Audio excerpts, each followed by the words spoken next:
Good morning. My name's John Fairbank. Pleasure to be here.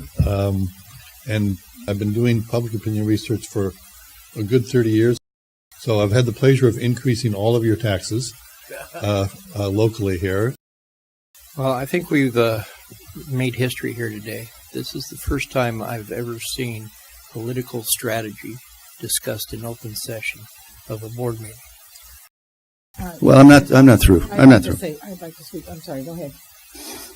Commissioner Shannon. And you know, I noticed a little bit of irritation in Commissioner Salzgeber's voice, and I understand where he's coming from.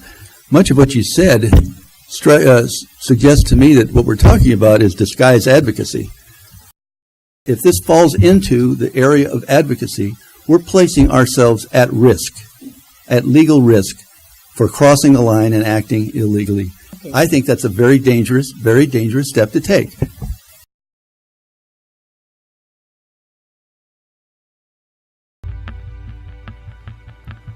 In the last 12 months, Long Beach City Hall has been testing the limits of the legally permissible uses of your tax dollars to fund its political agenda. One of those basic rules of democratic governance is that only private donors fund campaigns, and incumbent politicians cannot use their access to your public funds to promote their own re-elections or political agendas, including ballot measures. But last year, Mayor Garcia and City Manager Pat West got a clever idea when they saw passage of Measure M, a blatant grab of up to 12% of the money paid by Long Beach water utility ratepayers to backfill City Hall coffers and cover for fiscal irresponsibility and looming deficits. Instead of trying to win purely by means of a normal campaign like the one that paid for these mailers to the left, and which was privately funded and led by the mayor, they realized they could also tap all of our own public tax dollars as a supplement to sell this City Hall money grab to us. And so they began sending these as well, these thinly disguised campaign mailers with the city seal, paid for by the City of Long Beach, which told you every reason why you needed to vote yes on Measure M and none of the reasons why you might consider voting no.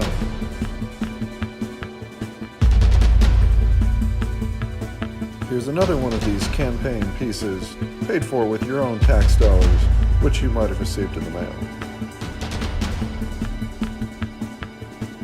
Here's another one of these you might have received.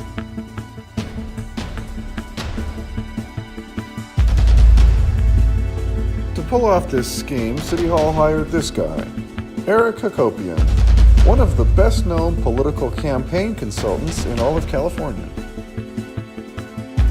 Just to give you an idea of how focused he is on campaign persuasion, not neutral voter information, this is an op-ed Hacopian wrote based on his expertise as a campaign advisor. He and his firm are all about politics and campaigns and are not known for providing neutral information as one would expect from taxpayer-funded city government. And here's why the city hired a political consultant like Hacopian rather than doing these mailers themselves. They wanted political strategy. Political strategy. Here are the services Hacopian provided. A targeted campaign to just a subset of Long Beach residents. Obviously, those just identified by key campaign metrics like high propensity voting, swing voters, in other words, people who are persuadable. That's what political consultants do. This is a close-up of the letter sent from Hacopian's firm to the city outlining the consulting services they would be providing. And here it is, highlighted. This is key. 3 informational mailers regarding the transfer tax Measure M. By the way, the mayor insisted it was not a tax, but it says right here in Hacopian's letter that Measure M, in fact, was a transfer tax. But this is the key number right here. 63,741 households.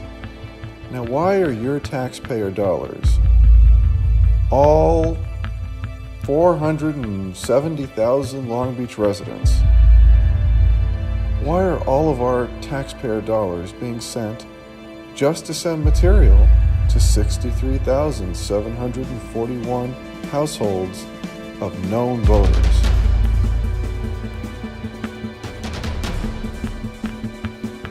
Did they send these quote-unquote informational flyers to all 470,000 residents? No.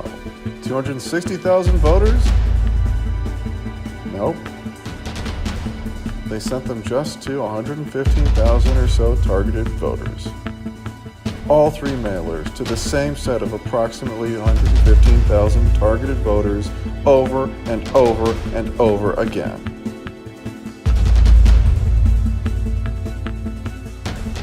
And did the city council object? Well, no, actually, because they were never given the chance. The expenditure was kept just under $100,000 so the city manager could issue payment without oversight from the council in service of the mayor's ballot measure campaign. And of course, Measure M did pass last June. So this scheme worked so well, they decided to use it all over again for the November general election.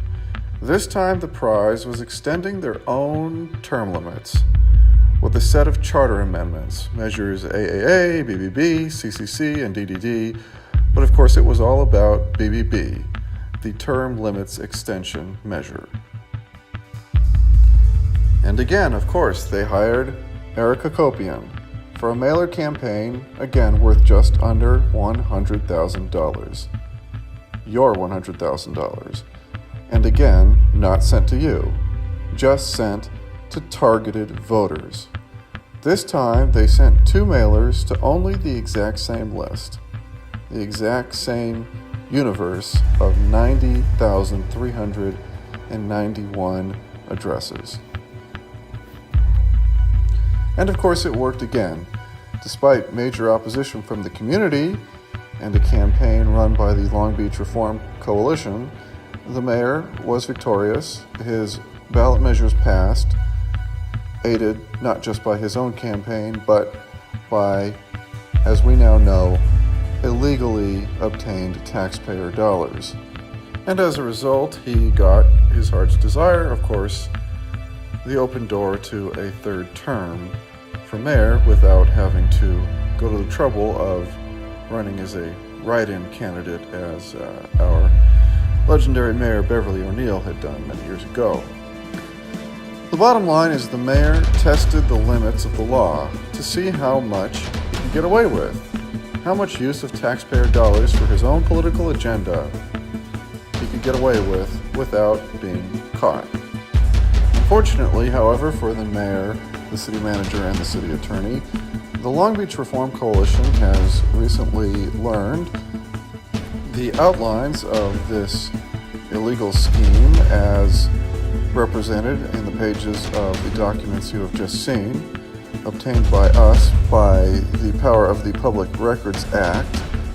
But we have also, by monitoring a recent meeting of the Long Beach Board of Water Commissioners, learned that there was a nexus between these taxpayer-paid campaign mailers and polling, which the city was having done. Polling, which the city, through the water department, was planning to do again, to repeat this entire scheme of taxpayer-funded political advocacy all over again for something new.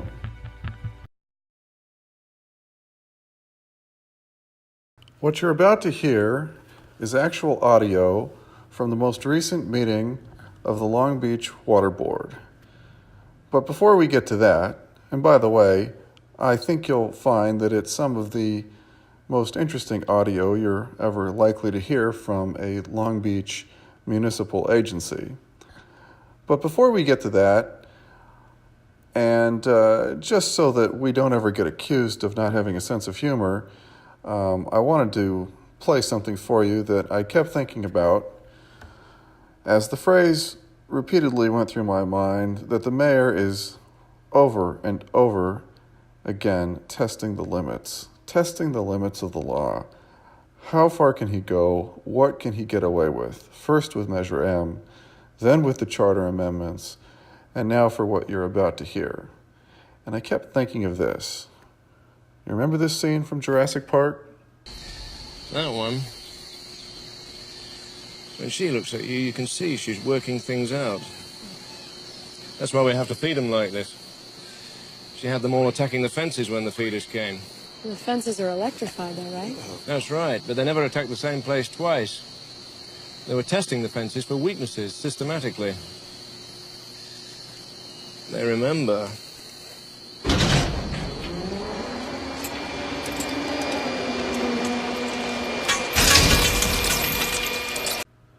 Okay, back to business. On April 18th, 2019, while attending a Long Beach Water Board meeting, LBRC board member Corliss Lee discovered just to what length City Hall was willing to go in testing the fences for weaknesses, as they say, in enforcement of the legal prohibition on use of taxpayer funds for political purposes. And here we are. This is your Long Beach Board of Water Commissioners with Chairwoman Gloria Cordero, who is a longtime lobbyist in the city and former employee with Southern California Edison, and of course married to the highest paid employee in the city, the director of the Port of Long Beach, Mario Cordero, who makes well over $300,000 a year. Next to her is Harry Saltzgaver, the executive editor of the Grunion Gazette. We have on the bottom row to the left, former city attorney Robert Shannon. And next to him, Frank Martinez. And of course, a longtime figure on Charter TV, the talk show host and Cal State Long Beach professor, Art Levine. And I'm going to let the board meeting, with all its components, do the rest of the talking. Okay, moving on to item number 9. We'll call on again Chris Garner for. Thank you. This is an important subject, and so I appreciate your bearing with me on this. I want to give you a little bit of background. As you all know, last year there was some consideration given to the idea of consolidating the water utility and the gas utility, both owned and operated by the City of Long Beach, but under different governances.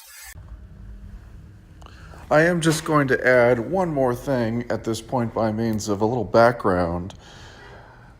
Last November, the charter amendments that did go on our ballot initially were going to include another amendment to the charter, which would have merged the gas and water departments.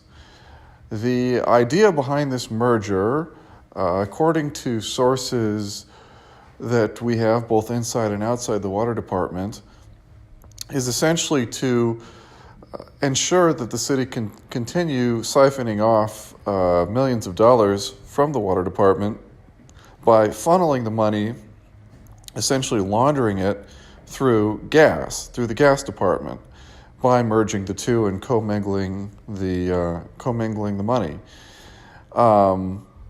What's going on right now is illegal under Prop 218 and is being challenged in court. Essentially, Measure M was a Band-Aid on the illegal activity.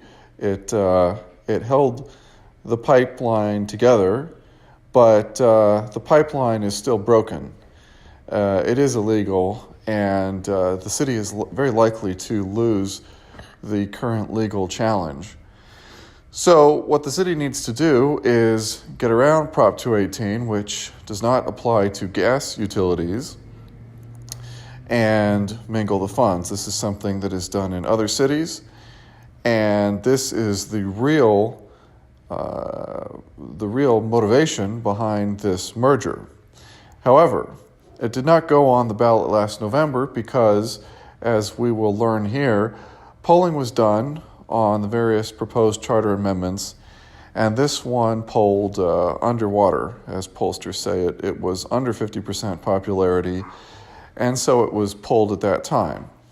Now the goal of the water department, or at least those in the water department, including, it would seem, the general manager and majority on the water board, is in service of the agenda of City Hall, is to get this merger back on track.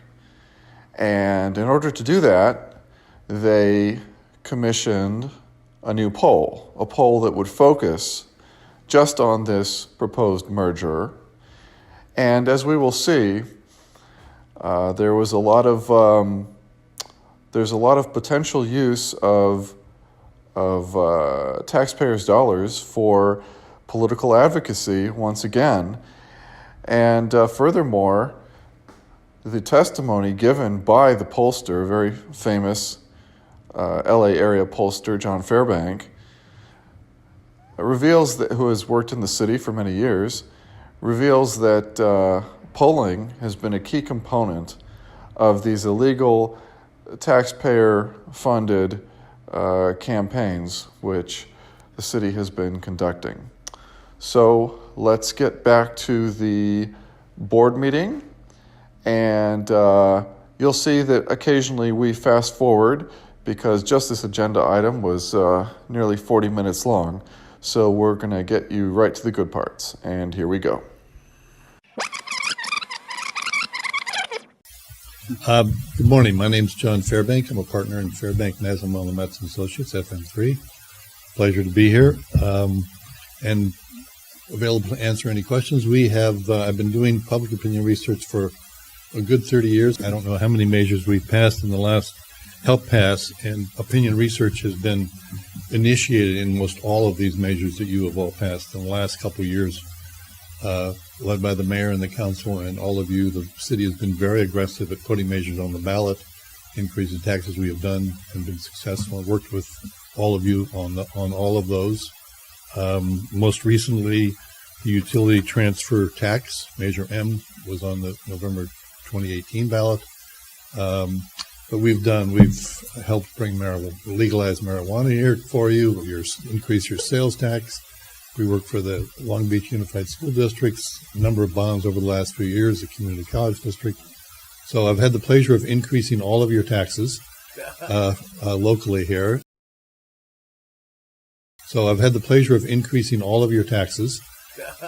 Locally here. I also have a strong background in water. I was raised in Sacramento. My father was the lobbyist for Metropolitan Water District for 25 years. So when I was growing up, the water wars were front and center, as they still are. We want to test some different options of ballot language. As you know, you have 75 words to submit to the voters if you put a measure on the ballot. Those 75 words are exceedingly important. This is what the voter will see and will look at and try and understand. But we have a broad range of issues that we would suggest you explore, like all the other measures that have passed in this city, have done basically extensive initial research. And I think you're very smart in starting early on this project I think we're talking about a November 2020 measure. So I'm here to answer any questions about opinion research and the value of it.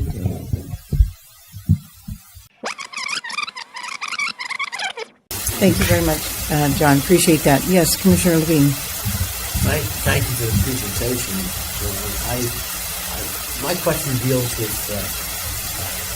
our earlier effort to move ahead with this merger, and then the decision of the city to pull that from their proposed ballot measures, and the others that passed, but they pushed this one to the side.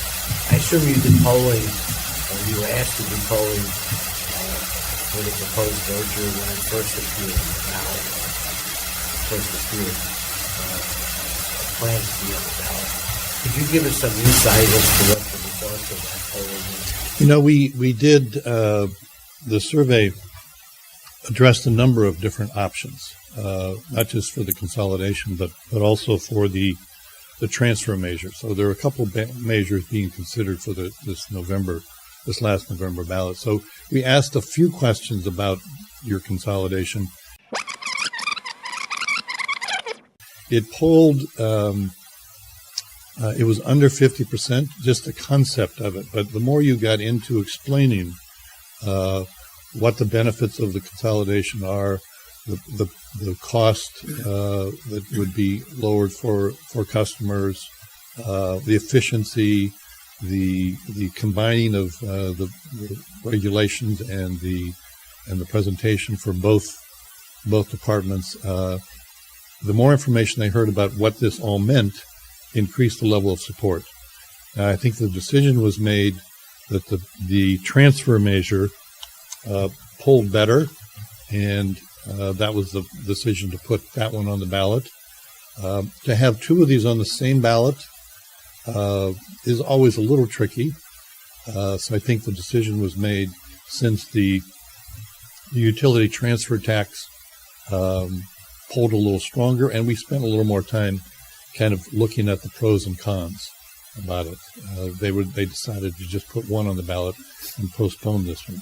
I think what you're doing here is, like they've done in the last measure, you're spending a serious survey and really getting into in-depth arguments for this, arguments against, the benefits of it, and I don't think that has been done in the past. I think we're proposing to do that to get a fuller presentation and understanding to really see what moves voters in more detail about the positive aspects of this consolidation. Has it been your experience that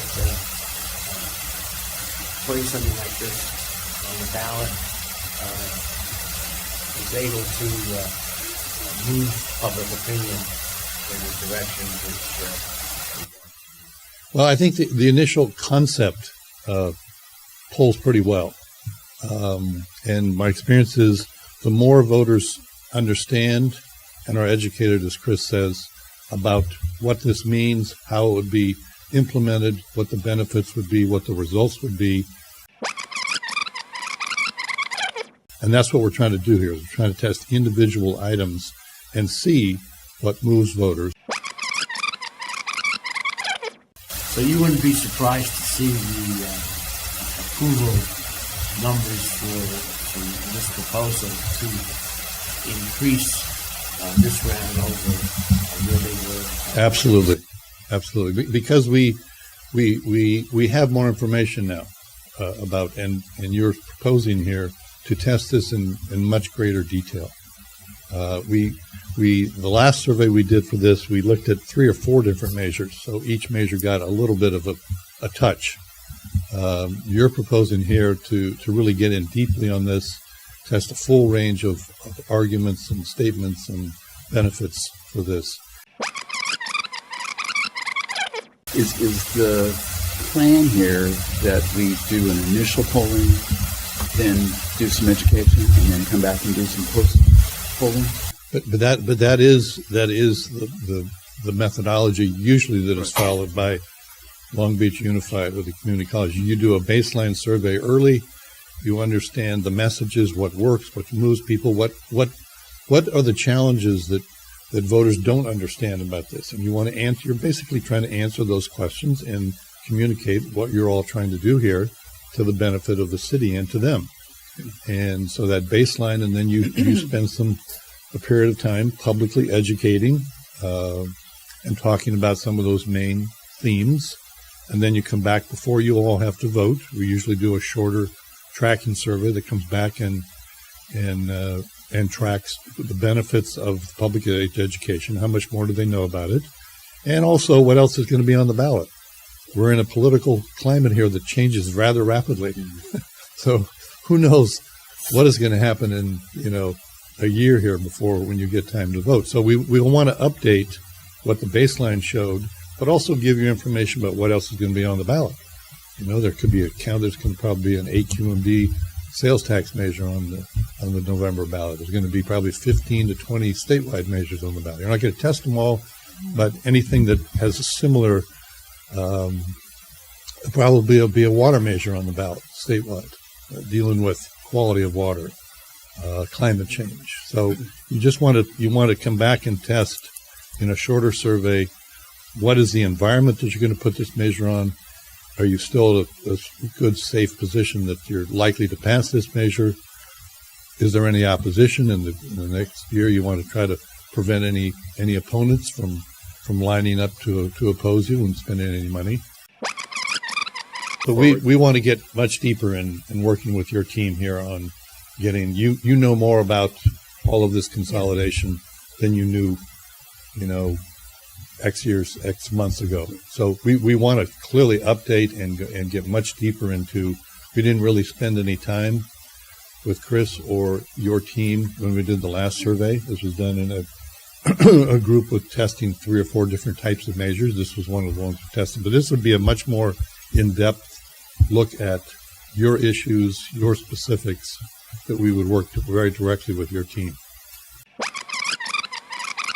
Well, I think we've made history here today. This is the first time I've ever seen political strategy discussed in open session of a board meeting. I would prefer to focus on this particular opinion research to find out what our customers want us to do. I'll worry about whether we pass it after I decide whether we should put it on the ballot in the first place. And I think the only way to know that for certain is to conduct another poll. I do think things have changed in the last 2 years since it was first discussed. But again, I don't think we should be discussing political strategy here. I think we should be discussing how we can find out what our customers want us to do. That said, I make a motion to approve the staff recommendation. Well, I'll just be very candid at the outset. I have a lot of difficulty with this proposal. I think we're moving into uncharted territory, as Commissioner Salzgeber indicated. And there are potential unintended consequences involved. I'm very doubtful that this is an appropriate expenditure, but to saddle the taxpayers with. Remember, the ratepayers are going to pay for this. And by the way, this is nothing personal to you. You come very highly recommended, sir. This has no reflection on you professionally or the wisdom and the worth of your particular organization. I just happen to feel the way I do. Now, with regard to the prior work you did, it was actually on with regard to 4 measures. Is that right? I believe it was. Yeah, and basically 3 tested well, and ours did not, basically. Well, it tested the initial concept was not as clearly understood as some of the others. Well, but basically it didn't. About them, but it improved. Cutting to the chase, three tested well, 1 didn't. Ours was withdrawn from the potentially being on the ballot, and the other 3 were put on the ballot based in large part on your results, right? Correct. Correct.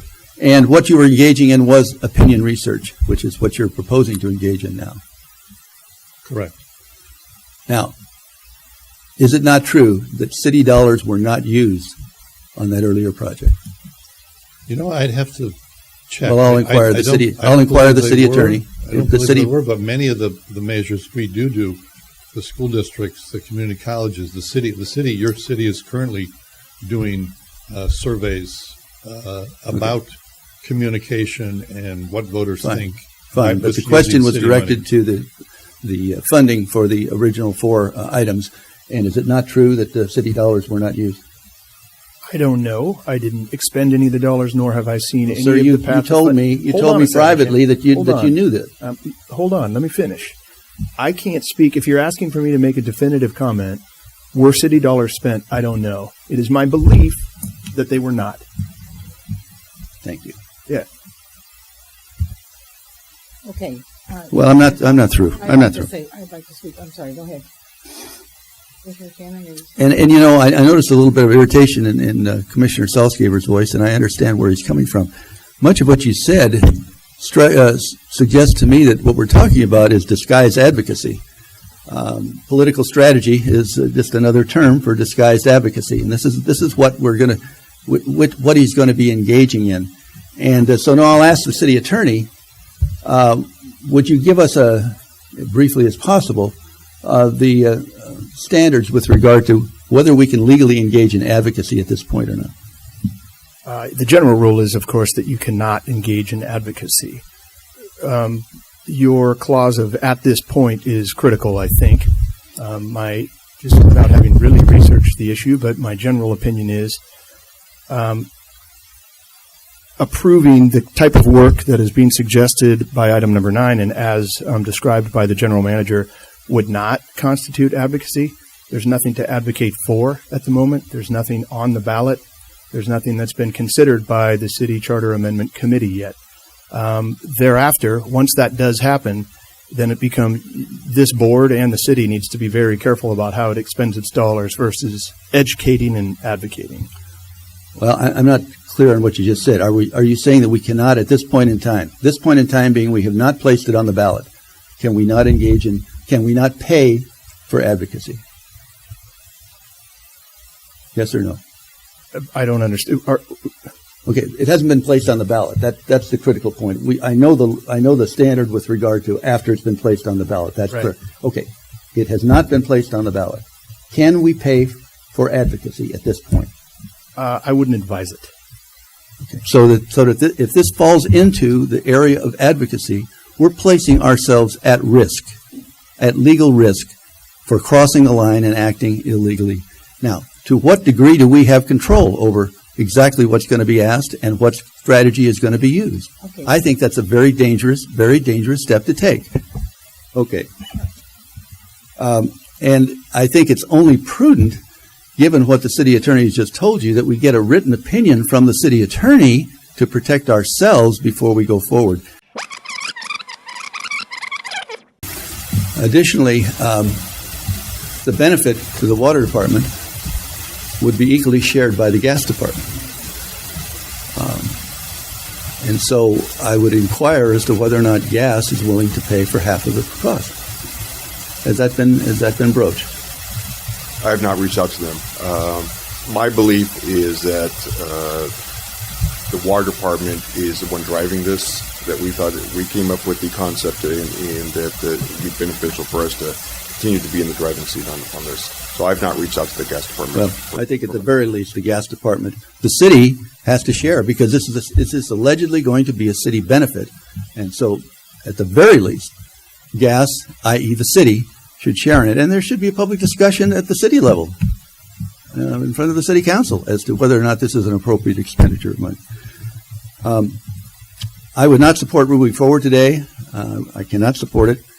I would support putting it over till we get a written opinion from the city attorney on the issue of advocacy versus education. With all due respect, sir, it sounded to me like you were suggesting advocacy for this particular position. We are simply taking an issue and giving positive statements about one side and the same on giving statements from on the opposite side. We're trying to be balanced in this, and we're honestly trying to assess the pros and cons of an issue that's before a board like this. We're not trying to advocate. There's no measure on the ballot. There's no reference to any kind of measure. It's all about the issue, whether here are the pros and cons and how do voters feel about it. If you told me, and I'm assuming a lot of us here, that you were going into this so that we could convince our residents to do this, I would have trouble with that. First of all, I understand Commissioner Shannon's concern about advocacy, obviously. I also do not believe this is advocacy. Want us to do. I think we would be just as in line for criticism if we took action in a vacuum. And that's my concern, is the idea that, well, we know what the people want, we'll just do it. And we won't worry about finding out what they say they want. That said, I think it's important that now that we've got this thing out there, that we make a move and get it done. And remember that we have the right to phrase the questions the way we want them. And the questions should be, and I'm certain will be, phrased to find out what the customers want, not how we can massage this to get it passed. So I'll be voting against the substitute motion. Could I just briefly comment on it? Okay. Go ahead. We've talked at length about exploring what the customers want. The question is a very simple question. Will we consolidate or will we not consolidate? What is needed other than advocacy to find out what the ratepayers want? It's up or down. You want consolidation, and if you want consolidation, this is what will happen if we consolidate, and then you list the benefits. That is advocacy. Not in specifics, but I have talked to downtown whether they'd be interested or if there was a funding source for this, and or would their preference be that the water department handle it. And their preference was that it be a water department expenditure. They see this as a effort driven by the water department. And do we share that view? I certainly do. The concept arose at the water department. We were moving the gas utility from under the city manager, proposing to move the gas utility from under the city manager under the commission, the water commission. And as I recall, there was a suspicion that there was some agenda underplaying this that we were not sharing with them. And they wanted, I think that was one of the reasons for the negative polling of this proposition versus the positive polling of the other three. That they thought there was some nefarious scheme. No, I don't recall that. I also recall that we were told, or I've heard that if it's not fixed, don't broke it. Don't if it ain't fixed, don't, if it broke, don't fix it. So if things are going well, why are we doing this? So there's, it could be 50-50. We just don't know. And thus you go out and you actually do an opinion poll or a survey. So, yes, we're going to have to wind this down. When it was proposed to be placed on the ballot before, where were you asked to be? I mean, I don't remember us having a big discussion on that when we were looking at it last time. I don't remember us being asked. Yeah, we endorsed it. Okay. But we weren't asked. We were asked to endorse it, and we endorsed it. We did. I don't recall us having had a discussion of it. Chris, you said you spoke with City Hall. Yes. Is this a shared feeling from the mayor's office as well as the city manager's office? Correct. Yes. Okay. Thank you. Okay. We'll call for a vote on the substitute motion. All those in favor of supporting the substitute motion signify by saying aye. Aye. Aye. Any no? Okay, motion carries. Thank you very much. Thank you, John, Thank you. for coming out here. Appreciate it. Thank you, John.